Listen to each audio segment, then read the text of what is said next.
E Pois aí, é, Guga? ouvimos. Passei... Vamos mudar, né?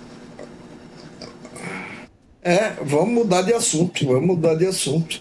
Agora, o que é que nos ocorre? Rapaz, tem umas coisas aí acontecendo, até durante o dia, em relação a esse projeto de anistia. É, é, é, é.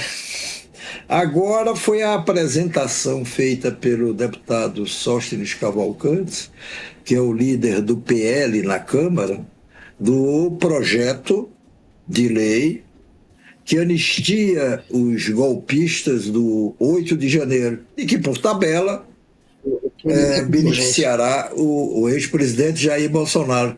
Coloca um pouco como é que está acontecendo, o que é que está acontecendo, para a gente poder comentar, Guga. Pois é, o pessoal lá tá apressadinho, claro, estão querendo colocar para votação a anistia. Eles sabem que o Hugo Mota quer engavetar essa proposta, então passaram agora, apresentaram, né, um requerimento com o regime de urgência para que a anistia evite as comissões e seja votada diretamente no plenário. Não é obrigado o Hugo Mota a colocar já para votação, apesar desse requerimento de urgência ter atingido o número necessário aí de assinaturas. Tem 257 assinaturas, então tem mais da metade ali da casa, e 146 dessas 257 assinaturas partiram de deputados da base aliada do Lula, do PP, do União Brasil, do PSD, do Centrão. Centrão ali, né? Cumprindo o papel do Centrão, de jogar sempre dos dois lados. Então, foi sim, eles conquistaram, eles conseguiram as assinaturas para que passe em regime de urgência, para que seja votado em regime de urgência. Essa questão da anistia. E aí virou, claro, uma confusão, uma dor de cabeça para o Hugo Mota, porque quem foi lá no Gogó e combinou e acertou que se conseguissem as assinaturas necessárias colocaria para votação essa questão, foi o Hugo Mota quando estava pedindo votos para se eleger presidente da Câmara dos Deputados. Ele negociou com os dois lados, né? O governo falou que não, isso não vai para frente, não é um tema de interesse do Brasil, se depender de mim eu vou protelar, mas ao mesmo tempo também deixou uma brecha para que a oposição conseguisse levar adiante essa proposta e estão conseguindo, né? Conseguiram, enfim, as assinaturas necessárias. Agora o Hugo Mota tá com a corda no pescoço, tendo que se explicar para os dois lados. Não sei como é que ele vai sair dessa, mas quem pode nos ajudar é o nosso convidado de hoje. Cadê Noblar? Noblar está aí. Mas antes, Noblar... ô Guga, Diga, o que você achou dessa antes que história? você, o nosso. É isso que eu queria falar. Sabe qual é a minha desconfiança? Por que que o Sóstenes Cavalcanti, líder do Partido Liberal do Bolsonaro, que estava colhendo a assinatura, que há semanas vem dizendo, olha, já atingi, há semanas não, há pelo menos uma semana ele vinha dizendo, olha, já atingi o número de assinaturas necessárias. Esse número seria de 257, que significa a maioria absoluta dos deputados. 250 dá preferência àquele projeto para ele ser votado.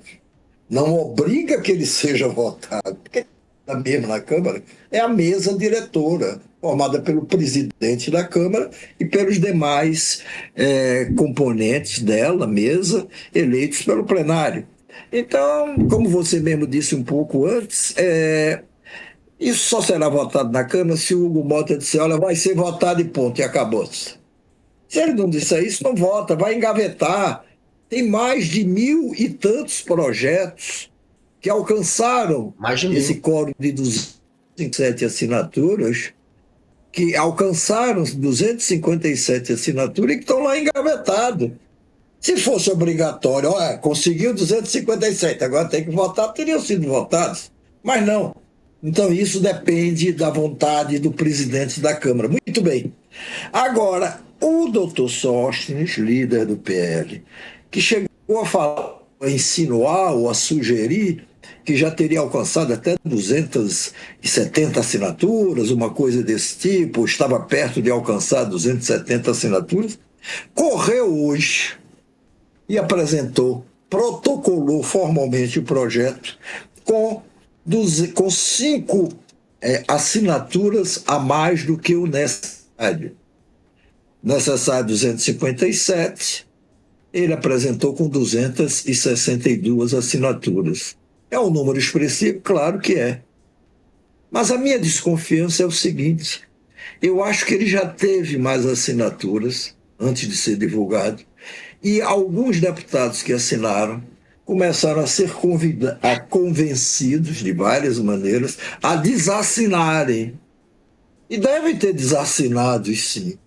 E aí, quando você protocola, pelo menos com 257 ou 262 assinaturas, você torna mais difícil, mas não impossível, que outros deputados que assinaram recuem.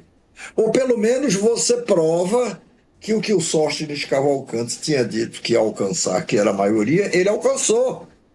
Então eu acho que essa é muito uma medida cautelar, digamos assim, derivado da cautela do Sóstenes Cavalcante, de não correr o risco, de querer evitar o risco, de que daqui a uma semana nem o número de 257 assinaturas fosse conseguido, dada a eventual desistência dos deputados que tinham assinado.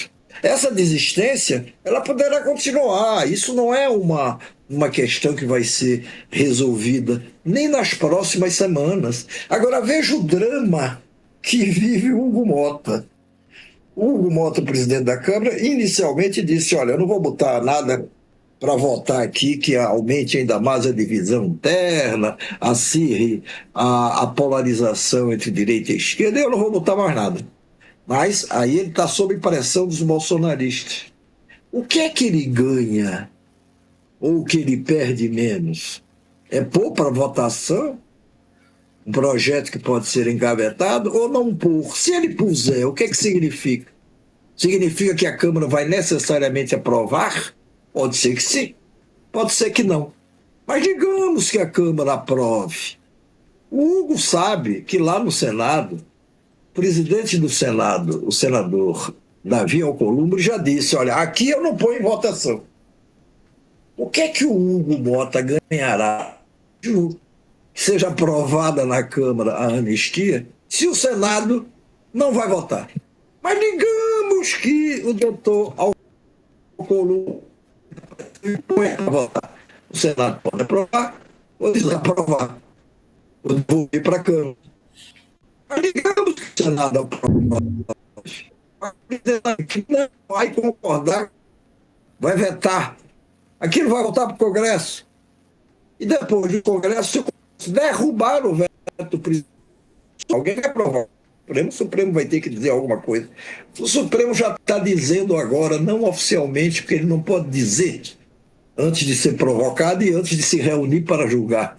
Mas transpira por todos os canais do Supremo Tribunal Federal que os ministros já têm opinião formada essa anistia, mesmo que aprovada pelo Congresso, ela é inconstitucional. E aí você tem mais ou pelo menos uma ou duas grandes razões para isso. No artigo 5 da Constituição, os incisos 43 e 44. O 43 diz o seguinte: tortura, terrorismo, tráfico de drogas e crimes hediondos são inafiançáveis e insuscetíveis, quer dizer, não são passíveis de graça ou de anistia. Na prática, isso quer dizer que não podem ser perdoados. Aí você vai dizer: mas o que aconteceu ali no 8 de janeiro não foi terrorismo. Se o Supremo Tribunal entende como terrorismo será, ou terá sido.